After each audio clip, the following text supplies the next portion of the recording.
Welcome to the Municipal Voice, CCM's radio podcast in collaboration with WNHH LP 103.5 FM, connecting Connecticut's municipalities. We're your source for news on the municipal level across the state of Connecticut. I'm your host, Matt Ford. Be sure to like this video and let us know what you think in the comments below. It's an issue that is affecting towns and cities across the nation. The opioid crisis has hit each of Connecticut's 169 municipalities, with the Attorney General saying that it cost over $10 billion to fight in 1 year alone. In the studio with us today are Deputy Chief William Palmieri of the Southington Police Department and Health Educator Santina Jaronko from the Fairfield Health Department. Thanks for being here. Thanks for having us. So to start off with, the problem is wide-ranging as the opioid crisis. I wonder if we can start with a definition. Santina, can you give us a brief overview of what the opioid crisis is and what health officials feel is the main drivers of this addiction? Sure. So for those that don't know, opioids are a class of drugs that are used to reduce pain. There's a different range. So there are the prescription opioids, which are the medications like Oxycontin and Vicodin, and then fentanyl and heroin are also considered opioids. Yeah. This really started back in the 1990s when pharmaceutical companies started to push the prescription opioids in the medical field, saying that these are great medications to reduce pain and they're not addictive. Yeah, we're talking about the Percocets, the Oxycontin, those ones. Yeah, exactly. And unfortunately, they are very addictive. Someone that is dependence of these medications can happen after just 5 days of being on them. So they are very addictive. So with the rise in the writing of these prescriptions, that's when we started to see overdose rates continue to increase. And actually in Connecticut, which I'm sure people are aware of, in 2017, there were over 1,000 deaths related to opioids. So I think one of the big drivers, there's a combination of things, but I think the biggest thing is the overprescription of these prescription medications. Just how easy it became for people to get them. Yeah, exactly.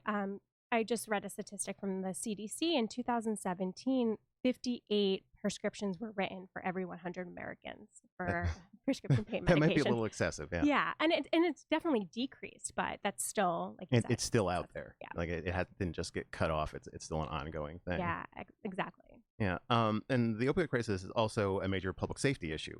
Deputy Chief Palmieri, what changes have police departments like yours made in response to the growing crisis? Have you started training, using Narcan, kind of other measures?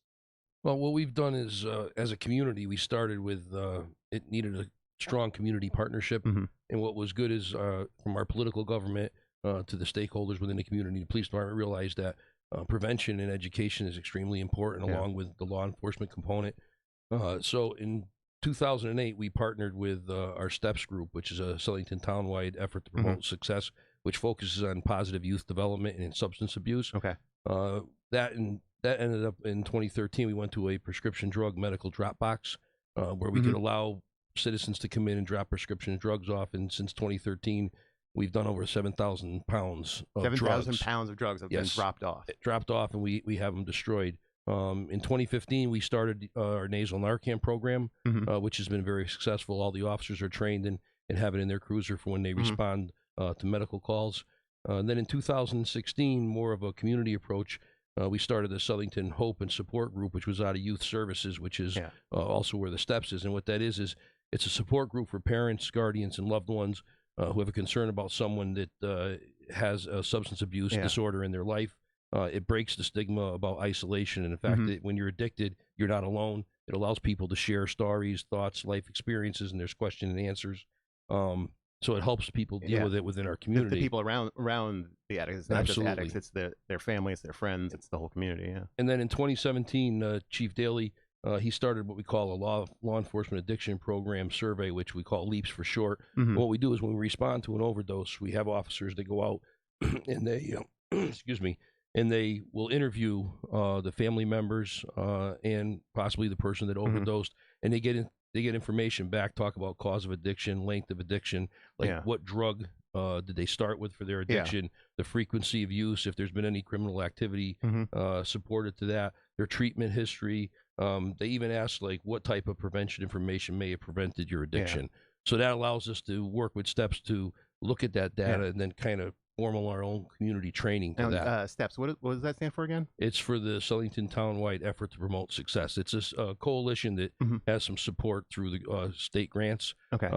And what they do is they really focuses on positive youth development and substance abuse, but they've also started to host through through grants from the Department of Mental Health and Addiction nasal Narcan program. So what we do is, in conjunction with STEPS, we bring residents in that are interested. They train them. We talk to them about the dangers of opioids. We give them some statistics from the police department. And then when they leave there, they leave with a kit and the training to use it. That's excellent. You talked about gathering information. Does that stay with you guys, or does that go to the state? Like, is there any sort of central sort of thing like that going on that you guys know about in the state, where people are gathering information, like I said, about how they started? Is that kind of being all put together in one place anywhere? Not that I'm aware of. Yeah. No. And from our perspective, what we've done is we actually track all our overdoses and our opioid deaths, so we can have our statistics. And that would be something that if the state could centralize the data, and we could get the information right, thing, then we could all be sharing, because if someone ODs in Southington, it may not be, that may be a symptom, but not the problem. It may have come someplace else, and to have that information would be very important. If they were also having problems in Plainville or surrounding, you wouldn't, right now, there's no way you would know about that necessarily. No. Okay. So you mentioned Narcan with your officers. Have your officers had to use Narcan in the field? What does a typical response to an opioid event look like?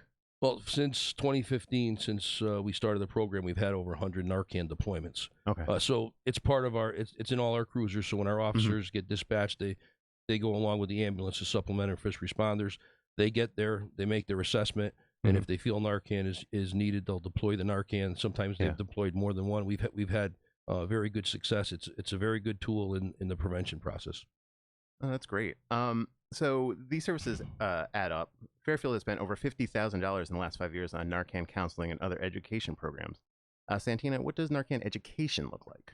Yeah, so we've been lucky enough to go out and in the community, as the chief has mentioned, and do Narcan trainings for our community members. So for those that don't know, Narcan is a medication that can help bring someone back from an overdose.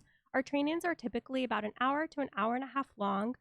It starts with a basic understanding of opioids and how we got to the state of the epidemic, and then what Narcan is and the different ways. So we also train with the nasal spray, but it does come in an auto injector and an injectable, I believe, as well. But then the nasal is kind of the go-to choice for police officers, and because you're not stabbing, it's a little less scary. Yeah. So that's what we use. And then it goes into what an overdose actually is. And all of our trainings have a really great video that depict what an overdose may look like and what to do if someone is experiencing an overdose, and then how to administer the Narcan. So again, the ones that we're using is the nasal spray. So you're just kind of squirting it in the nose. So not scary. And then at all of our trainings, we've been really fortunate enough to give people kits to take home with them. Yeah. And funding is probably a big part of being able to do that, I would guess. Absolutely, yes. So we did CCM did an informal study of cities and said that the health department, where you work, has spent an estimated 450 to 500 hours on work related to the opioid crisis. What kind of work goes into that estimate? What does that work look like? Yeah, so when this all kind of came to the front, the first thing we wanted to do was get information out there. So we spent a lot of time developing a webpage, and that webpage consists of resources for individuals who might be suffering from addiction and want to seek help, or for loved ones to get their loved ones into recovery. And then spend a lot of time gathering data. Yeah. So we have data in there about how it's affecting the U.S. and Connecticut, but really how is it affecting our community? We wanted to make it real, so this way people can understand how this is affecting Fairfield. If someone wanted to find that website, how would they? So it's fairfieldct.org/opioids. Okay. And it's on easy enough. Yeah, it's linked to the Fairfield Health Department's webpage as well. And then from there, we spent some time on proper medication disposal. So we developed a video showing people how to dispose of their medication. We obviously always promote our police department's locked drug drop box. What kind of other options are there? They're being able to dispose of it at home. So flushing it down the toilet is no longer recommended, and so you can safely dispose of medications at home. That's because it will poison the fishes, basically? Yeah, it's not environmentally friendly. So, and instead of just throwing the pills in the garbage, you can kind of mix some water or some coffee grounds and kind of make the pills dilute a little bit and not appealable anymore. So Tape it up and throw it picking in them your out trash or can. something. Exactly. So those were some of the first things we did. And then a lot of our time went in, back in 2017, Fairfield Cares, who's our community prevention coalition, they were awarded an AmeriCorps staff member who worked in Fairfield for about 8 to 10 months. I can't remember exactly. And during that time, the health department took the lead with that, with support from Fairfield Cares and from our police department, social services. And this work, what we first did was we need to know all of our doctors in Fairfield who are prescribing medications. So we developed a database. We had conversations with different doctors from different sectors to kind of see what they're seeing, what they think the problem is. We've promoted the prescription monitoring system with all of our physicians. And then we went out and started talking to all of the pharmacists in town, seeing what they're seeing, what they think are the problems. And then we've offered community forums. We've had tons of Narcan trainings, speaking to individuals who are in recovery. We've developed materials on how to properly dispose of your medications and information on what to do if you or a loved one is at risk for an overdose. And a lot of social media content. So Fairfield Cares has been really great at getting that content out, and we're able to share it and able to reach a few hundred people just with that information. And then all of our school nurses have been trained in Narcan, and Narcan is in all of our public schools. Wow. You mentioned you had to figure out all the doctors in town, the pharmacists. Was that information that just didn't really exist as one kind of collected thing prior to you doing it? Sounds like you had to do a lot of stuff from the ground up. Yeah, we did. We had like an older database that we kind of had to work through. So doctors are frequently moving or changing practices. And so we just needed to revise that a little bit and get accurate information. And then bunch of cold calling, making sure that information's correct, and even asking the doctors, do you prescribe opioids? Yeah. And was that the way you went about it? Is there sort of established protocols? Like, were you following a model from elsewhere, or do you guys just kind of have to figure it out as you're going? Google. Okay. Yeah. So, she kind of took what we currently had and just kind of worked off of that. All right. So CCM has called on the governor and General Assembly to enhance efforts to combat this epidemic by designating a state ombudsman or public advocate for opioid abuse and control policy to help mitigate some of this expenditure. Deputy Chief, how do the citizens of your town and your coworkers feel about the opioid epidemic? Are you on the front lines of the epidemic? Charged with protecting and serving the public? You are on the front lines. But could you use more resources, and do you think the state could help you with that? Well, we definitely could use more resources. I mean, from a police perspective, we're very fortunate in Southington. We have an outstanding first responder police department, and they understand the magnitude of the crisis. Yeah. That's why we instituted the Narcan program. They understand the need. And I think when we look at community support, we try to go with the education because the more educating and the more information that people have, hopefully we can prevent some people from getting involved in it.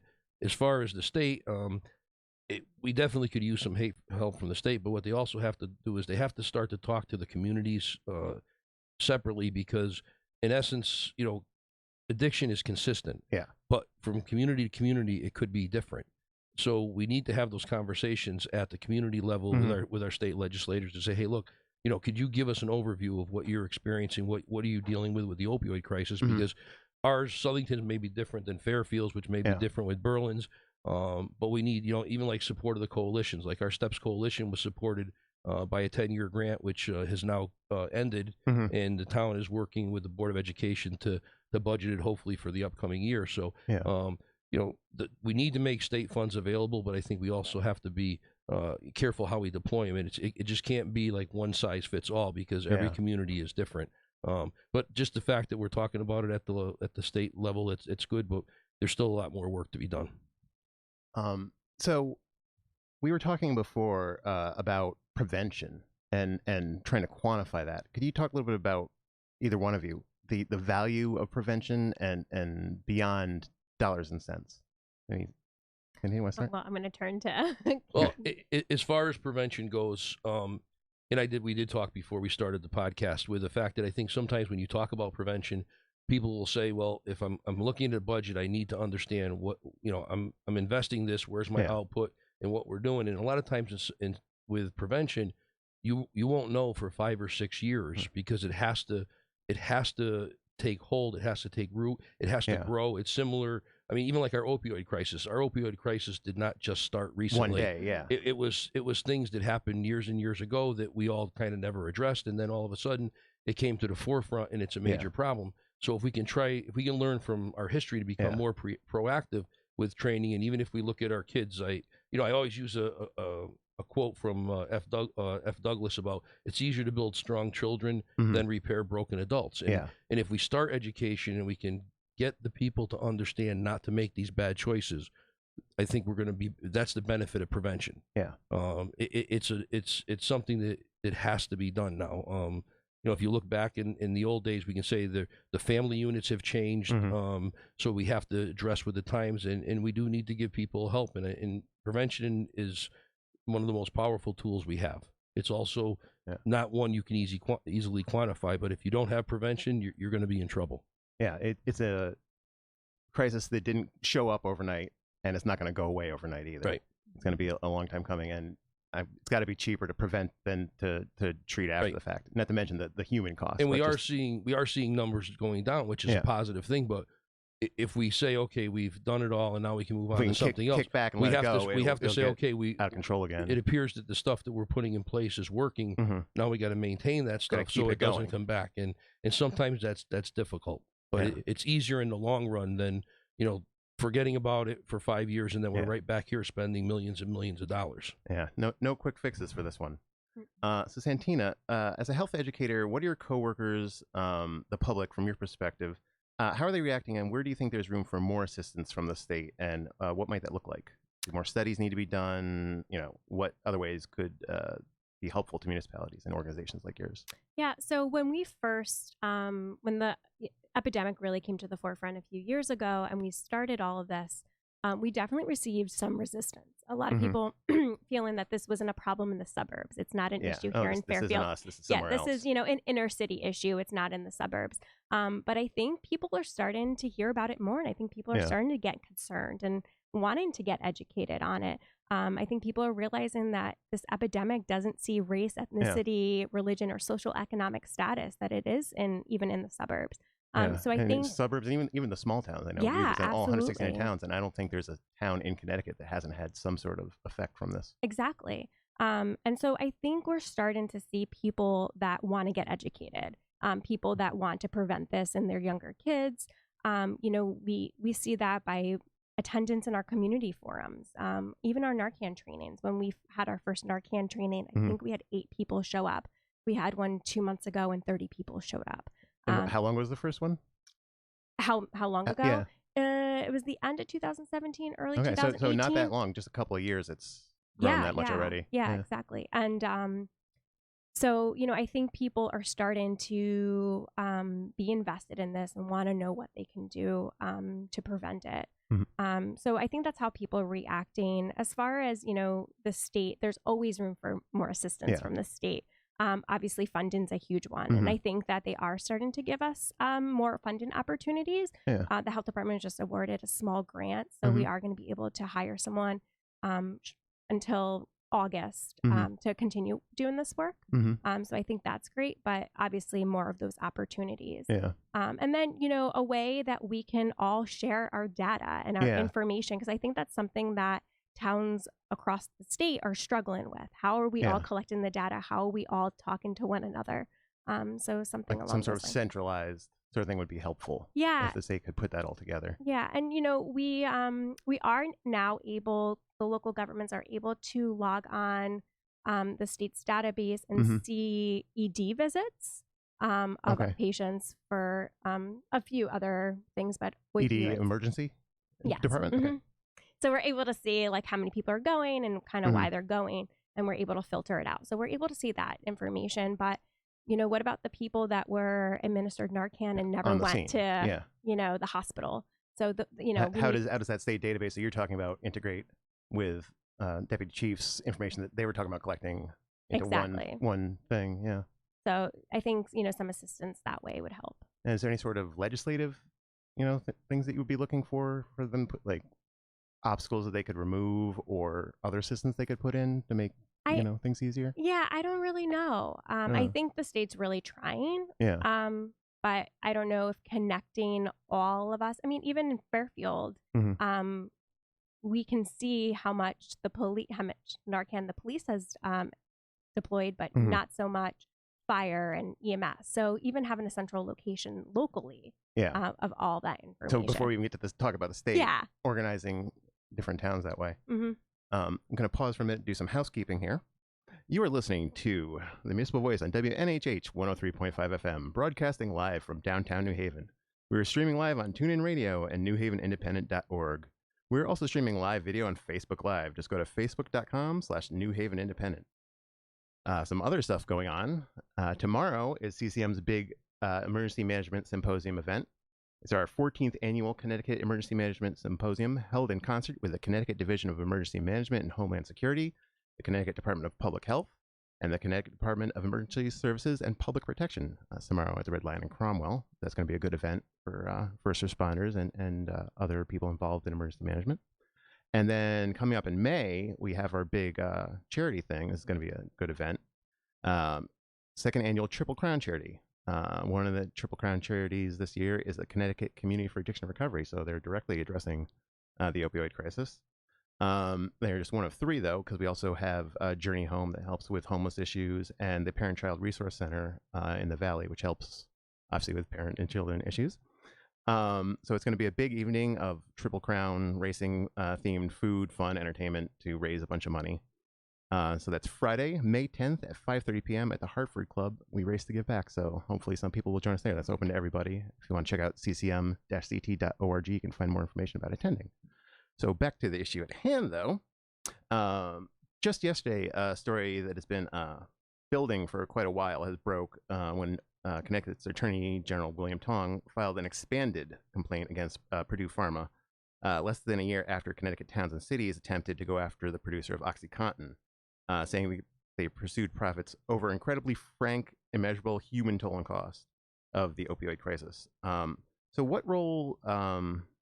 I'll start with you, Chief. What role do you see business, in this case Purdue Pharma, playing in the opioid crisis? Well, I'm not really qualified, I think, to answer that. I think what we can say is we have a problem when we got there, and I think everybody has to look to themselves, and we're all kind of part of the problem. You're looking at big business and pharmaceuticals. You have oxycodone.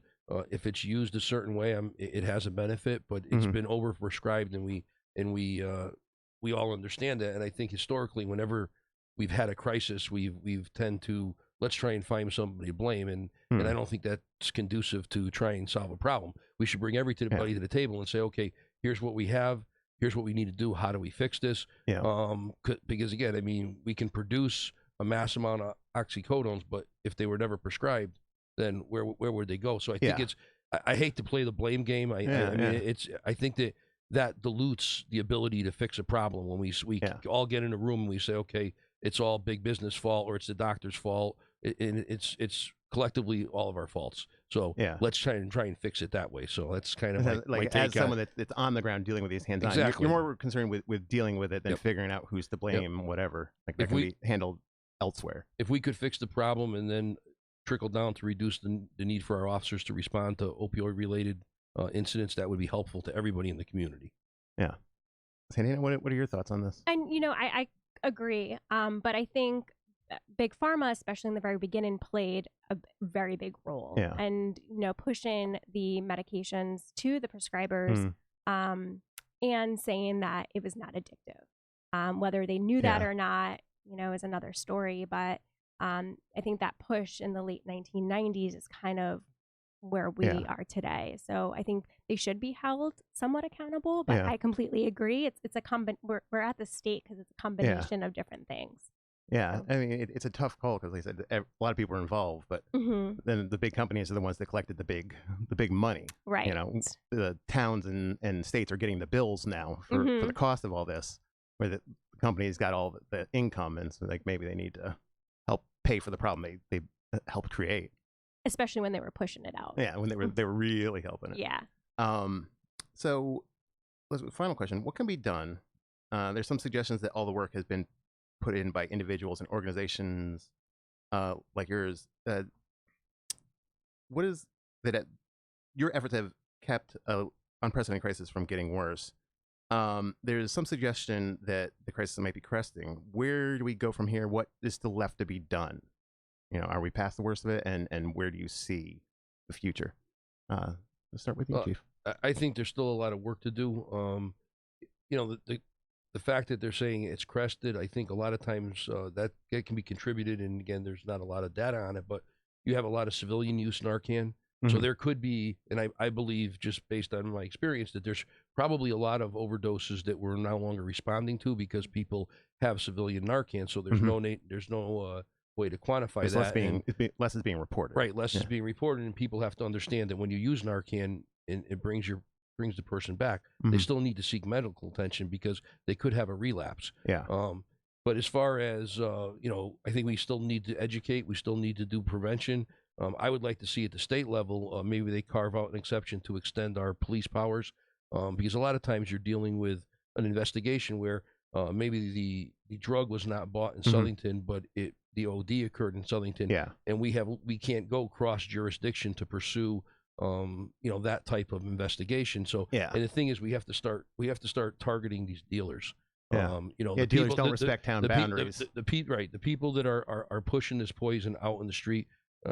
We have to have, the ability to go after them and make the arrest. And sometimes jurisdictional red tape can it hampers that, quite honestly. And we're not I'm not talking about having complete statewide police powers, because that's been tried and there's been a lot of concern about that. But if you have, especially when you look at the opioid epidemic, if we were able to have certain investigators that were able to go cross jurisdiction to pursue the investigation, because you may have a community next to you that doesn't have the resources to do it, but the death happened in our town, and we would like to see it through. But the dealer might be living in that town. Exactly, and I think that would be very valuable legislation to help the municipal departments.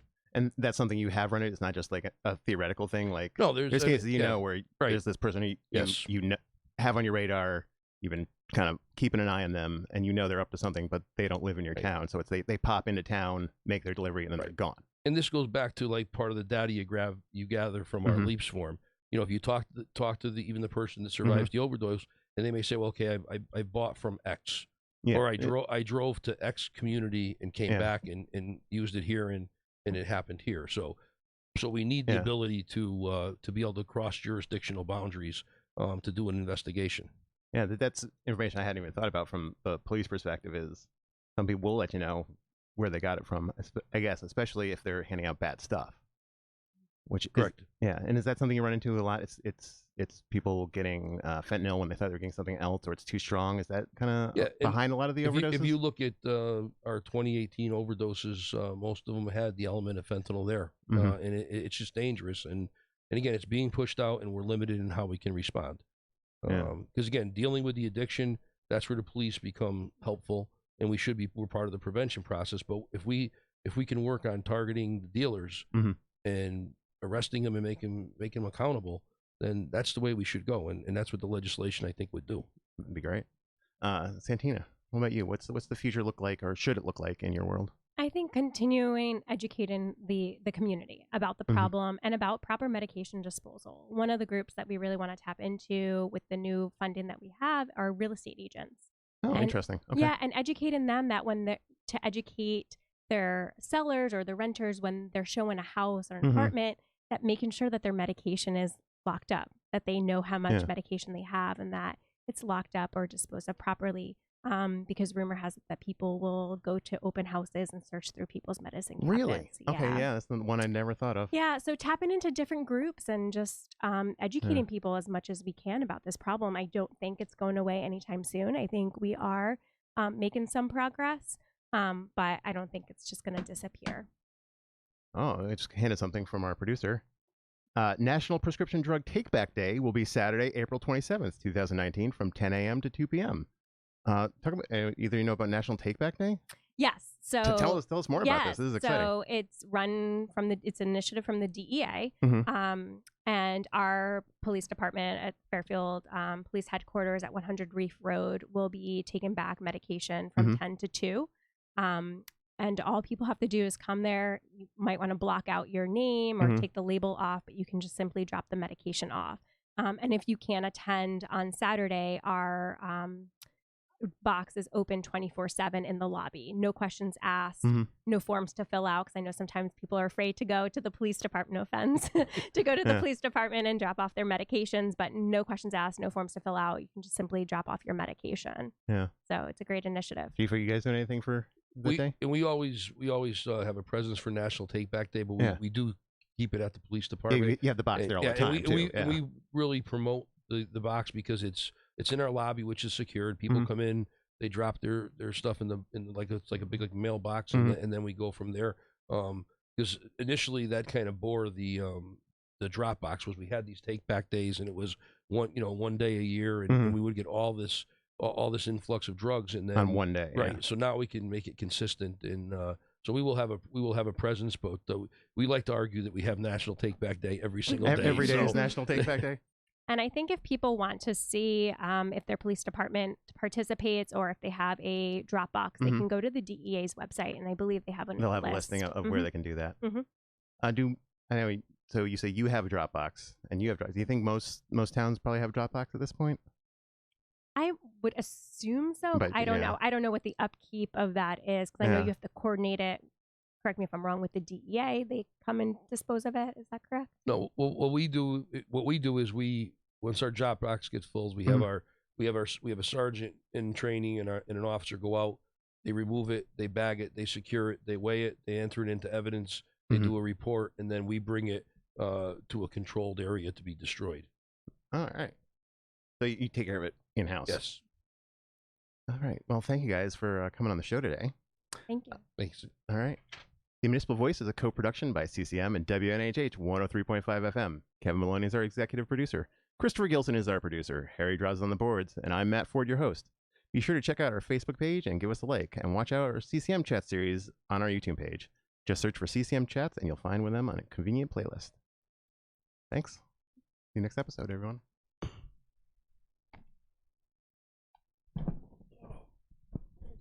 Correctly, or did I miss?